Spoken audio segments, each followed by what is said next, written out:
तो चलिए शुरू करते हैं।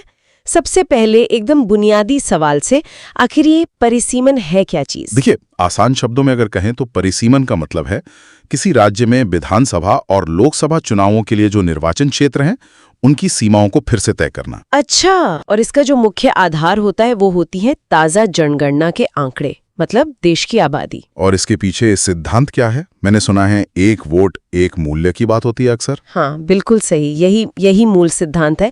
कोशिश ये रहती है कि हर निर्वाचन क्षेत्र में जो आबादी है वो लगभग बराबर हो, ताकि हर नागरिक के वोट का महत्व, उसका वजन वो समान रहे। और साथ ही ये भी देखा जाता है कि जो भौगोलिक क्षेत्र हैं उनका बंटवारा भी तार्किक हो, मतलब ठीक ढंग से हो। ऐसा ना हो कि किसी राजनीतिक दल को इसका कोई गलत फायदा मिल जाए। और एक और लक्ष्य ये भी है कि समाज के हर वर्ग को प्रतिनिधित्व का समान अवसर मिले। ठीक है, समझ गई।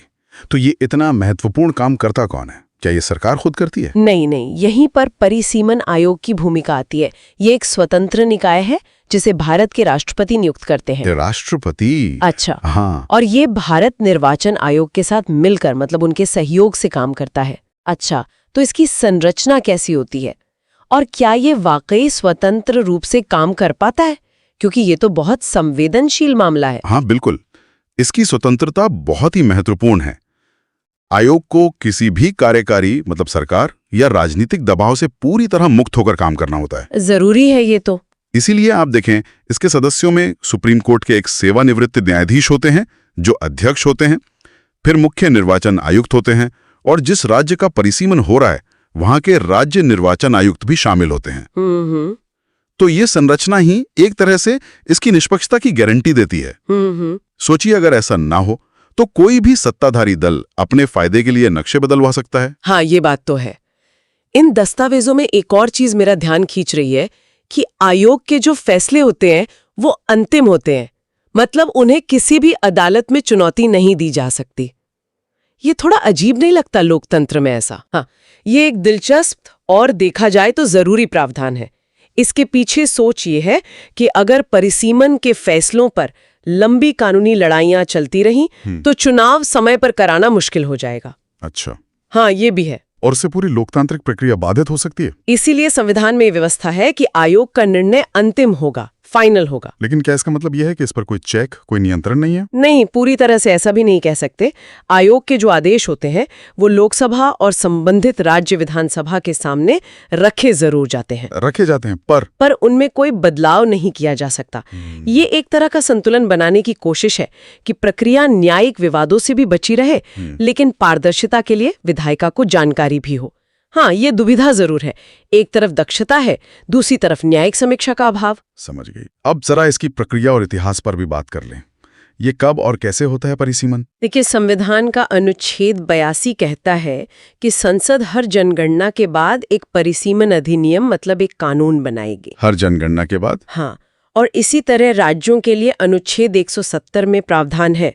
जब ये अधिनियम लागू हो जाता है उसके बाद ही परिसीमन आयोग का गठन होता है। और ये अब तक कब हुआ है? जो पहला परिसीमन था वो 1951 में हुआ था। वो राष्ट्रपति के आदेश से हुआ था, चुनाव आयोग की मदद से।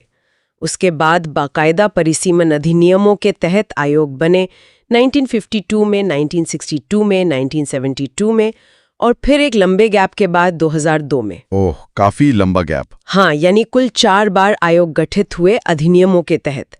दिलचस्प बात यह है कि 1981 और 1991 की जनगणना के बाद परिसीमन नहीं किया गया था। अच्छा। तो जो सबसे हालिया परिसीमन 2002 में शुरू हुआ, उसमें क्या खास था? दस्तावेज बताते हैं कि वो 2001 की जनगणना पर आधारित था, लेकिन लोकसभा और विधानसभाओं में सीटों की कुल संख्या 1971 वाली ही रखी गई। ऐसा क्यों किया गया? हाँ, ये एक बहुत बड़ा मुद्दा था और इसकी वजह, जैसा आपने कहा, राजनीतिक थी। देखिए, 1970 के दशक में परिवार नियोजन कार्यक्रम काफी जोरों पर था। तो जिन राज्यों ने, खासकर दक्षिण भारत के राज्यों ने जनसंख्या नियंत्रण में काफी अच्छा काम किया, उन्हें ये डर सताने लगा कि अगर नई जनगणना के आधार पर सीटें तय हुई तो उनकी सीटें कम हो जाएंगी। बिल्कुल, क्योंकि उनकी आबादी बाकी राज्यों की तुलना में उतनी तेजी से नहीं बढ़ी थी, तो उन्हें लगा कि संसद में उनका प्रतिनिधित्व कम हो जाएगा। तो एक तरह से जनसंख्या नियंत्रण में अच्छा प्रदर्शन करने का उन्हें राजनीतिक नुकसान होता। हाँ, यही डर था। इसी आशंका को दूर करने के लिए सीटों की जो कुल संख्या है उसे 1971 की जनगणना के स्तर पर ही फ्रीज कर दिया गया, मतलब रोक दिया गया। और ये रोक कब तक के लिए लगाई गई? ये रोक मूल रूप से साल 2000 तक थी, लेकिन बाद में इसे बढ़ाकर 2026 तक कर दिया गया। तो जो 2002 से 2008 तक परिसीमन हुआ, उसने सिर्फ निर्वाचन क्षेत्रों की सीमाएं बदली, वो भी 2001 की जनगणना के हिसाब से। लेकिन लोकसभा, जिसकी अधिकतम सीमा 550 है, और विधानसभाओं में सीटों की कुल संख्या नहीं बदली। इसका मतलब तो ये हुआ कि आज की तारीख में अलग अलग निर्वाचन क्षेत्रों में वोटरों की संख्या में बहुत भारी अंतर हो सकता है, कहीं बहुत ज्यादा, कहीं बहुत कम। निश्चित रूप से। और यही आज एक बहुत बड़ी चुनौती भी है। कुछ सांसद आज लाखों ज्यादा मतदाताओं का प्रतिनिधित्व कर रहे हैं दूसरों के तुलना में। और ये स्थिति सीधे सीधे एक वोट एक मूल्य के सिद्धांत पर सवाल खड़े करती है। फिलहाल लोकसभा की अधिकतम सीटें 550 और राज्यसभा की 250 पर सीमित।